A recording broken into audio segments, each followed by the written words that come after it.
Oh, hi, good morning. It's Chandra Easton here from StarAstrologyHealing.com.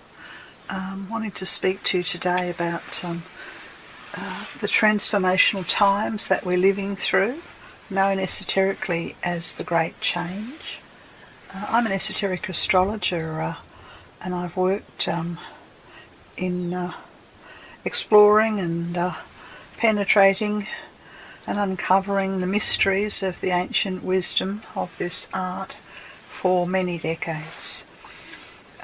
So there's so much that we could focus upon in terms of finding a way forward, but the purpose of this talk is really to assist you to understand what on earth is going on in the world, how it relates to you and your personal and spiritual growth, and how to find a greater sense of purpose and balance and love in your life. Yes, so I'm zeroing in and I'm focusing just upon the transiting planet Uranus, which is currently in the sign of Taurus and affecting everybody on Earth. Yeah. And even though Uranus is in Taurus, if you know anything about astrology, and you don't need to know anything about astrology to get something out of this talk, then you'd understand, or you may realise, that Taurus is the sign directly opposite Scorpio. So just to explain, we have the pairs of opposites, 6 pairs of opposites that make up the 12 signs of the zodiac. And 4 of these signs of the zodiac, 2 of these pairs of opposites, have a great deal to do with the aspiration towards living a spiritual life. And these 2 pairs are Taurus and Scorpio, and Leo and Aquarius. And for every single soul on earth who is aspiring to be the best that they can be, well then we are navigating these 4 signs, the fixed signs of the zodiac: Taurus, Scorpio, Leo and Aquarius. And there's a great amount of, it's a very large body of wisdom and teaching to understand why it is that these 4 signs of the zodiac govern the path of discipleship. But just suffice it to say that humanity are going through the great change in order to birth greater consciousness, greater light, greater care for the planet, greater care for each other, greater awareness of ourselves as spiritual beings having a human experience. Okay, so the signs of Taurus and Scorpio, that polarity, that's a great deal to do with resting oneself free of the material world and cleansing and purifying and redeeming aspects of our lower nature, you might say the worst of our traits, which we all have, in order to lift our vibration so that we are able to function within a world, an environment and a community that has greater love, greater respect, greater light, greater truth, greater insight. So this is a momentous process, this purification and transformation of the worldly aspects of ourselves, which I'll call the ego, in order to lift towards the lighter best that we can be, which I refer to as the soul. And these 4 signs of the zodiacs are integral to this task which we now face. Think of this transformational process as a birth. And you know that with a baby, they're 9 months in the womb, and then there's generally a day or 2 of hard effort, and then there's a birth. So you could say that the same is true for the human kingdom. Our metaphorical 9 months of pregnancy, of being in the womb of the mother, well, this, instead of being 9 months, who knows? Is it decades? Is it a century or 2? We don't know. But eventually, the emerging light of the soul will initiate the birth, the same as the baby in the womb initiates the birth process with the mother. So the soul of humanity is initiating its own spiritual birth, spiritual awakening. Now, the initiating of spiritual birth and spiritual awakening is strongly connected to the sign of Leo. That's the actual birth. But the process that leads up to that has a connection to the other 4 signs of this fixed cross: Aquarius, which is part of the polarity of Leo and Aquarius, and Taurus and Scorpio. Now, if we take that analogy of the mother who's working in close collaboration with the child to birth life, this is the process that we are undertaking. So just as it is the soul that is initiating this transformational birthing process, it is the nature of us as humans, as egos, to resist. And you can see that in a pregnancy and in a birth, that the woman has to go through a great amount of pain and suffering and surrender. And it's very easy to see all around the planet at the moment that we are going through a great amount of pain and suffering, and hopefully surrender.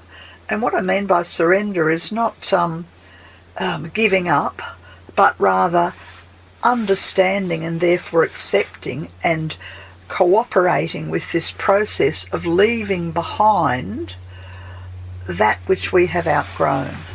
Just as the baby cannot bring the security of the womb with it, it has to navigate the birth canal and begin independent life. So we cannot bring with us all of our heavier, more detrimental characteristics, human characteristics. We need to surrender them, give them up, allow them to be transformed.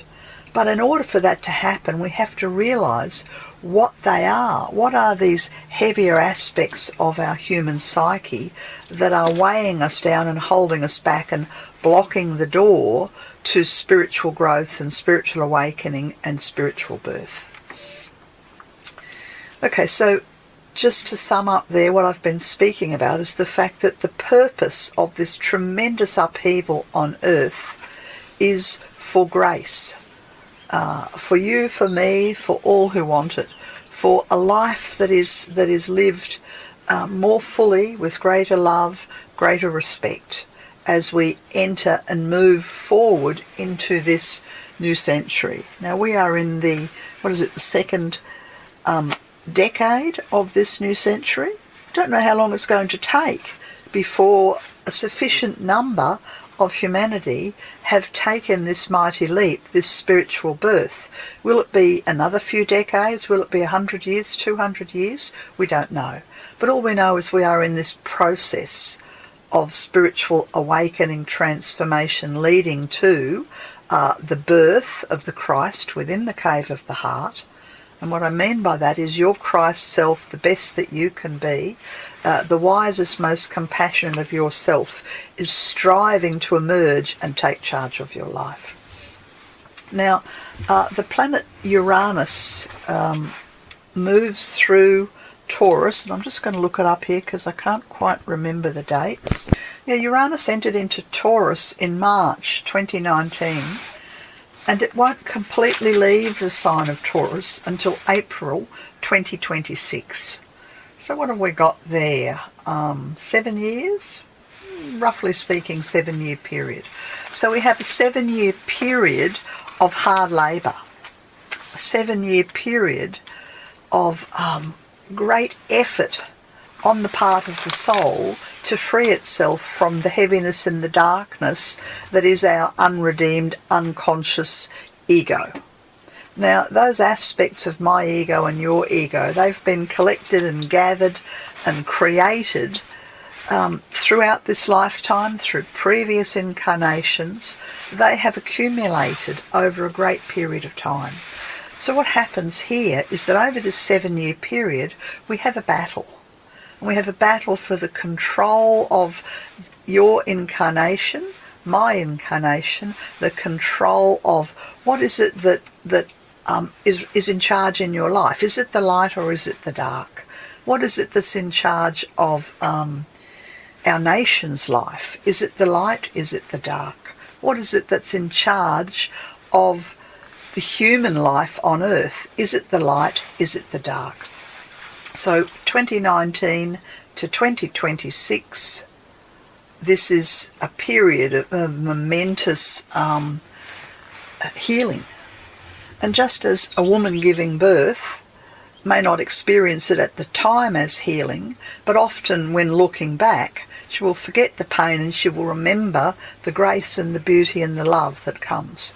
And so too, when we've moved past 2026, we will be able to look back and forget the pain and remember the progress and the love. Okay, now why is Uranus in Taurus connected to this process? Well, because Taurus is part of this pair of opposite of Taurus and Scorpio, and the deepest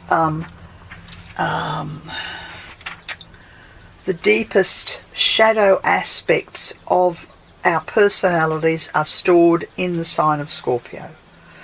And the planet Uranus operates as a blinding light to throw light upon darkness.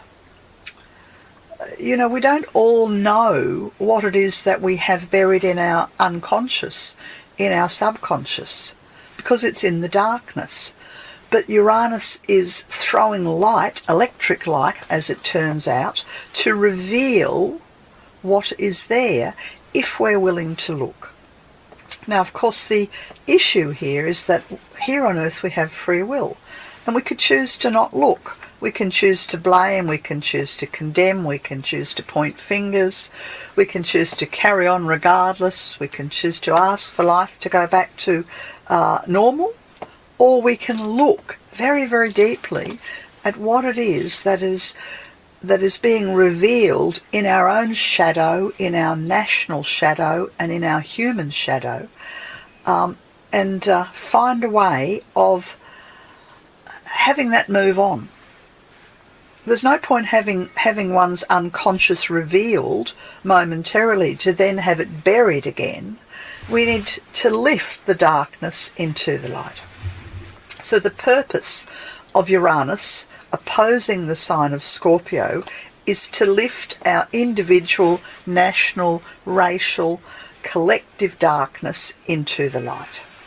Okay? It's going to take 7 years to do it.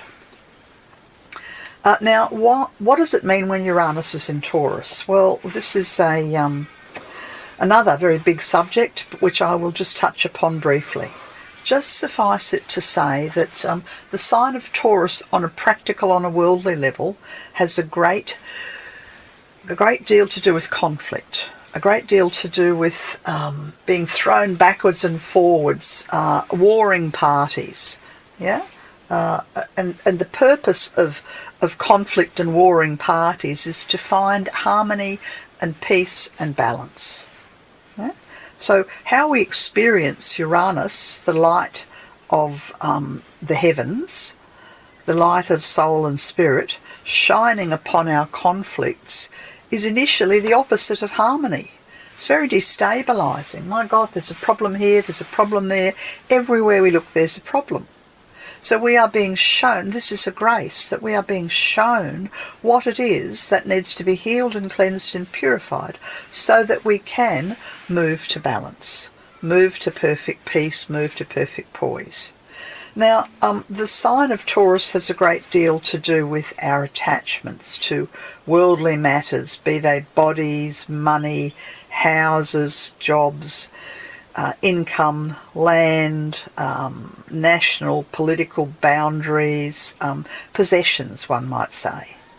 Now, from a spiritual perspective, we would say that possessions are an illusion, and yet we live in the physical world. And so one of the tests of the sign of Taurus is to be able to be living in the world, but not to lose ourselves and to become part of the material, but to maintain our light, our consciousness, our insight, our grace, our sharing, our loving kindness while functioning in the world. This is a challenge for all of us. Eventually, as we begin to resolve some of these conundrums, these stresses, and the lights had revealed what it is we're attached to and where it is we've been holding on and what it is we've been trying to possess, eventually, hopefully, what happens is that we will arise and find a point of spiritual peace through the sign of Taurus. Now, Taurus in its highest vibration represents a perfect poise and a perfect spiritual peace that really, from my understanding, comes about when we realise that we are custodians and caretakers of the earth and of our children and of resources and of money and housing, and that it's an illusion to think that we own these things. Yeah? We are the custodians and the caretakers of earthly matters. And Uranus is revealing to us where we've failed to learn that lesson, whether it's environmentally, whether it's politically, whether it's socially, whether it's sexually, whether it's financially. Any area of our lives where we've fallen into matter and forgotten that we are spirit, it's going to be revealed to us if we have eyes to see over this 7-year period. Okay, as an esoteric astrologer, I have studied somewhat and draw upon the Hercules myths, because Hercules in the Greek tradition was an aspirant, someone aspiring, a person aspiring to be better than he currently was living, and he was, and as he moved about his life, he was set 12 tasks. Now we have 12 signs of the zodiac, and each task that Hercules was set was to assist him in learning and mastering that particular sign of the zodiac. So given that we're talking about the cleansing and the purification of the sign of Scorpio, I thought it appropriate that I read to you the 8th labour, as it's referred to, of Hercules, which is known as destroying the Lernaean Hydra. Okay, so I'll read it, and this is from the Ancient Wisdom. When a drought occurred in Argos, Amemnon called upon the aid of Neptune, who commanded her to strike a rock, from which, when she did, gushed out 3 crystal streams. But soon a terrible hydra, think serpent, came to live there, and a plague spread over the whole countryside. Hercules must now destroy this monster with its 9 heads, of which one is immortal. His teacher warns him that conventional methods will not work, for destroying one head causes 2 to grow in its place. The only help that he can offer Hercules is to remind him, we rise by kneeling, we conquer by surrendering, we gain by giving up. So in the stench of the Lernaean swamp, Hercules tracks the foul beast to its lair and is forced to resort to firing arrows dipped in burning pitch to draw it out into the open. Provoked, the raging monster attacks Hercules and the battle commences, the hydra growing stronger, not weaker, with each assault. Then, recalling his teacher's advice, Hercules throws away his weapons, drops to his knees, and raises the hydra aloft.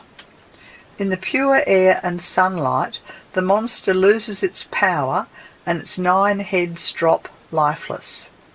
Then Hercules is able to perceive the mystic head that is immortal. He cuts it off and buries it, still hissing, beneath a rock. Now there's a great deal to be learnt from this labour of Hercules. Yes, so just as our 7-year period of transformation, while Uranus is moving through Taurus, opposing the sign of Scorpio, started with Neptune and 3 crystal streams and then a plague, so our 7-year period has started with Neptune crystal streams. This is the grace of spirit coming from the spiritual realms, and a plague. So we are literally living in the midst of the ninth labour, and we can follow this ninth labour over the 7 years and learn something about it. Yes, I suppose the key things here is that Hercules has been sent to deal with the serpent, the lower vibration of Scorpio, which Uranus is throwing its light upon at the moment. The serpent of desire, all these unredeemed aspects of the human nature, and the tests and trials that are part of self-mastery. Because this path to spiritual awakening, it is the path of self-mastery. So, like Hercules, who is a disciple, and that's because he's moved through 7 previous tests to get this far. So the fact that we have arrived at this point means that there has been some progress, maybe not of all of humanity, but some progress. There's been some insight, some learning. And we now, like Hercules, we must first recognise the existence of the Hydra. We must acknowledge that there is a serpent. And they don't say here it has 9 heads, but further on in the teachings of esoteric astrology, the 9 heads are outlined, and I will be doing that in my next talk. So first we have to recognise that there are 9 facets, let's say, heads of our ego, and that we have to deal with each and every one of those, and that there's no point bringing out weapons and attacking these aspects. We have to do what Hercules did, and kneel and lift the Hydra, the ego, up into the light. And in this way we rise by kneeling, and we conquer our personal selfish nature by surrendering, and we gain our soul light by giving up our attachments, our lower vibration habits. Okay, so of course in the end of this test, Labour the 8th, Hercules becomes triumphant. Yes, and he's because we can't progress spiritually unless we demonstrate that we've learnt something. So the holy ones, those who are the spiritual hierarchy of earth, those who are our teachers from the invisible worlds, they are observing to see what we have learnt as we are tested in this 7-year period. Can we rise above our personal, our national, our racial, our international, our global karma? Can we conquer by surrendering the worst in humanity? Can we gain access through the sign of Leo, through spiritual birth, by giving up parts of our personal selves? This is the test that is underway. We're 2 years into the test. And this is the test that's awaiting all of us. And I'll just leave you with the keynotes of Scorpio. So from a personal level, when the ego, the personality, is in charge of Scorpio, the keynote is, and the word said, let Maya flourish and deception rule. Maya is chaos. So all around us we see that Maya is flourishing and deception is ruling. This is a sobering thought. So I guess my observation would be that 2 years into the test, we haven't learnt anything. Maya's flourishing and deception is ruling. We will know that the soul is taking charge when we enter into the keynote of Scorpio. And of course we have to do this individual by individual, community by community, state by state, nation by nation, country by country. Yeah? And the keynote for the soul's aspect of Scorpio is warrior I am, and from the battle I emerge triumphant. So we know there are 9 heads, and we know that there is a way of gaining mastery, self-mastery over these 9 heads of the ego. And this is the task ahead of us, and we've got 5 more years. Okay, This is a long talk, and so I'm going to break it up into several stages, and this is the end of part 1 on our transformation of the Hydra within. This has been Chandra Easton from Star Astrology Healing. That's all for the moment. Stay tuned for the next one down the track.